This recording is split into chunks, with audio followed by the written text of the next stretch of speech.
Hi friends, welcome to our channel engineer மளிகை கடை. இன்றைக்கி நாம் இன்ஜினியர் மளிகை கடையில் எதை பற்றின வீடியோ பார்க்க போகிறோன்னா, மகளிர் உரிமை தொகை 1000 ரூபாய் வந்து இப்போ கவர்மெண்ட்லேருந்து கொடுத்துருக்காங்க. மகளிரோட பாதுகாப்புக்காக அல்லது மேம்பாட்டுக்காக எப்படினாலும் எடுத்துக்கலாம். இது வந்து ஒரு சிலருக்கு வந்து வரலை, சரிங்களா? எதனால் வரலை அப்படின்னு உங்களுக்கு ஒரு பெரிய கன்ஃபியூஷன் இருக்கும். நான் வந்து அமௌண்ட் வந்தவங்க வராதவங்க இப்படி அவங்கள்ட்ட ஒரு சிலர்கிட்ட பேசி பார்த்தவங்க டீட்டெயிலை கலெக்ட் பண்ண போச்சில் அவங்க எதனால் வரலை அப்படிங்கிற டீட்டெயில் வந்து நமக்கு தெளிவாக கிடச்சிருக்கு ஃப்ரெண்ட்ஸ். இப்போ நான் ஒரு சில பாயிண்ட் எல்லாம் சொல்கிறேன். இதை வந்து நீங்கள் உங்களுக்கு இந்த மாதிரி இருந்தால் உங்களுக்கு கண்டிப்பாக வந்திருக்காது. அப்படி இல்லைன்னா நீங்கள் திரும்பவும் அப்ளை பண்ணுங்கள், சரிங்களா? அது என்னங்கிற உங்களுக்கு லைனாக சொல்லுதேன். ஃபஸ்ட்லேருந்து லாஸ்ட் வரைக்கும் வீடியோ கிளியராக பாருங்கள் ஃப்ரெண்ட்ஸ். அவங்க வந்து எதை வச்சு அமௌண்ட் கொடுத்துருக்காங்க அப்படின்னு பார்க்குற பட்சத்தில் முழுக்க நம்மளோட தகவல், நம்ம என்ன தகவலை வந்து வச்சுருக்கோம் அதை வச்சு தான் ஃப்ரெண்ட்ஸ் அவங்க கொடுத்துருக்காங்க. அது வேறு ஒன்றுமே கிடையாது, ஆதார் கார்டு தான்.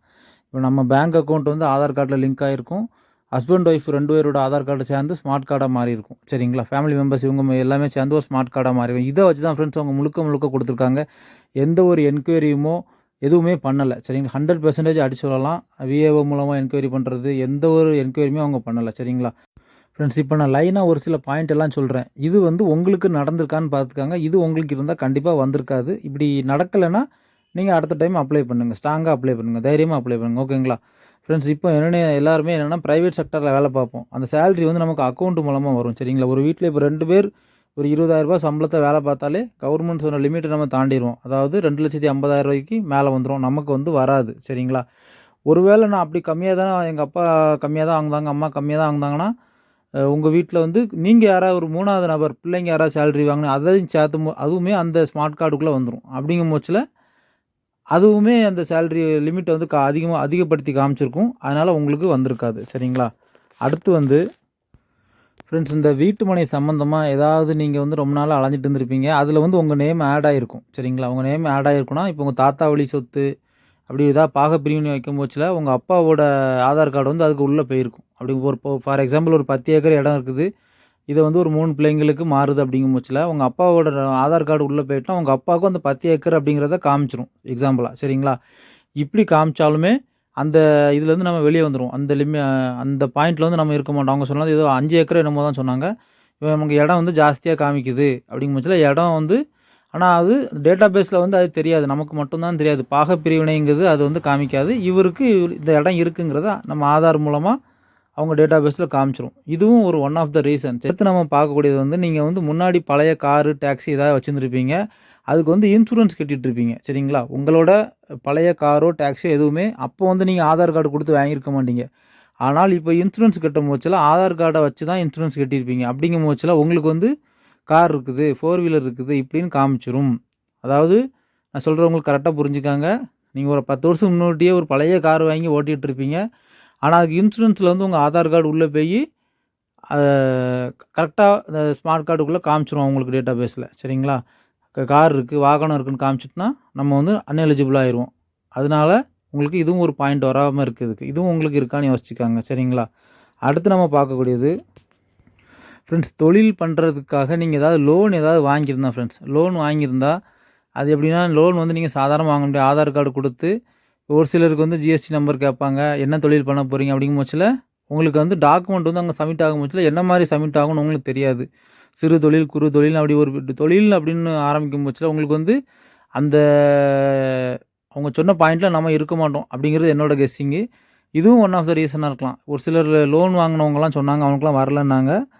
நானே கஷ்டப்பட்டு லோன் வாங்கிட்டு இருக்கேன்ப்பா, எனக்கே வரலப்பாம்மா. உங்களுக்கு வந்து தெரியாது லோனை வந்து உங்களுக்கு என்ன கேட்டகரியில் கொடுப்பாங்கன்னு தெரியாது. இப்போ நீங்கள் தெரியாமல் வாங்கிடுவாங்க. அதாவது இது வந்து என்ன கோல்டு லோன் கொடுப்பாங்க, ஆனால் அதில் வந்து தொழில் லோன் ஏதாவது பண்ணி கொடுத்துட்டா உங்களுக்கு கண்டிப்பாக வந்து வரதுக்கு வாய்ப்பு மிக குறைவு, சரிங்களா? அடுத்து நம்ம பார்க்கக்கூடிய பாயிண்ட் வந்து ஃப்ரெண்ட்ஸ், நீங்கள் வந்து வருமான வரி இன்கம் டேக்ஸ் வந்து ஏதாவது பே பண்ணியிருந்தால் வர்றது கஷ்டம் ஃப்ரெண்ட்ஸ். இன்கம் டேக்ஸ் வந்து எப்படி பே பண்ணுவீங்க? நீங்கள் வந்து கம்பெனியில் ஜாயின் பண்ணியிருப்பாங்க. ஒரு சில கம்பெனியில் வந்து ஒரு 6 மாதத்துக்கு ஒரு டைம் வந்து இன்கம் டேக்ஸ் பே பண்ணுவாங்க. இப்போ நாங்களாம் கட்டியிருக்கோம் அந்த டைமில், சரிங்களா? அதை வந்து சில கம்பெனி வந்து கம்பெனி பேரில் கட்டிட்டு நம்மகிட்ட வந்து ஸ்ப்ளிட் பண்ணி அமௌண்ட் வாங்கிக்கிடும், சேலரியில் பிடிச்சிக்கிடும், சரிங்களா?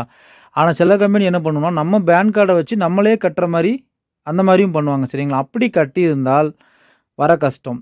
2வது, இப்போ நார்மலாகவே உங்கள் சேலரி ஒரு 50,000 40,000 அந்த இன்கம் டேக்ஸ் லிமிட்டை தாண்டி எதுக்காவது நீங்கள் லோனுக்கோ எதுக்கோ இன்கம் டேக்ஸ் காமிங்க அப்படின்னா உங்களுக்கு கூடுதல் லோன் கிடைக்கும். அப்படி யாராவது பண்ணியிருந்தாலும் உங்களுக்கு வந்து இந்த ஸ்கீமில் வந்து வரது கஷ்டம். சரிங்களா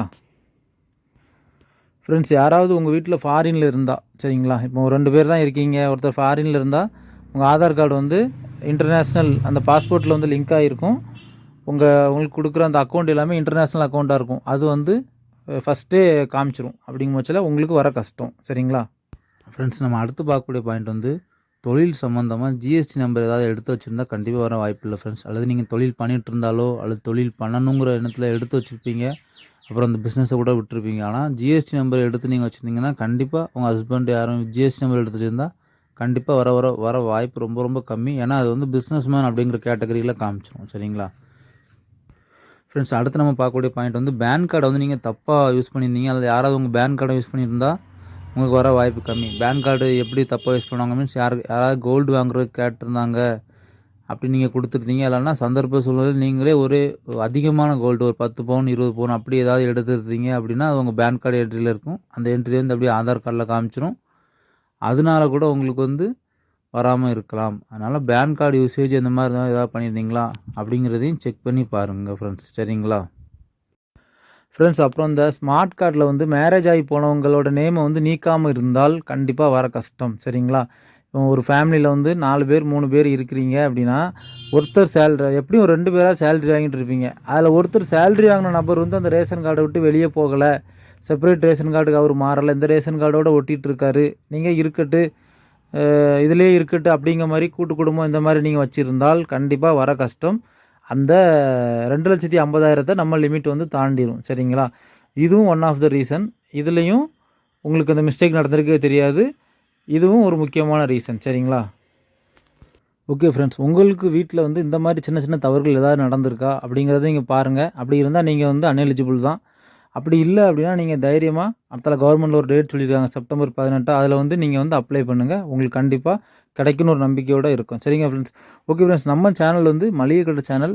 பிஸ்னஸ் பண்ணணும் அப்படிங்கிற ஐடியா இருக்கிற நண்பர்கள் நம்ம சேனலை வந்து சப்ஸ்கிரைப் பண்ணிவிட்டு வர்ற ஒவ்வொரு வீடியோவும் பாருங்கள். உங்களுக்கு கண்டிப்பாக யூஸ்ஃபுல்லாக இருக்கும். ஓகே ஃப்ரெண்ட்ஸ், மீண்டும் அடுத்தால ஒரு நல்ல வீடியோவில் உங்களை சந்திக்கிறேன். தேங்க்யூ ஃபார் வாட்சிங் இன்ஜினியர் மளிகை கடை.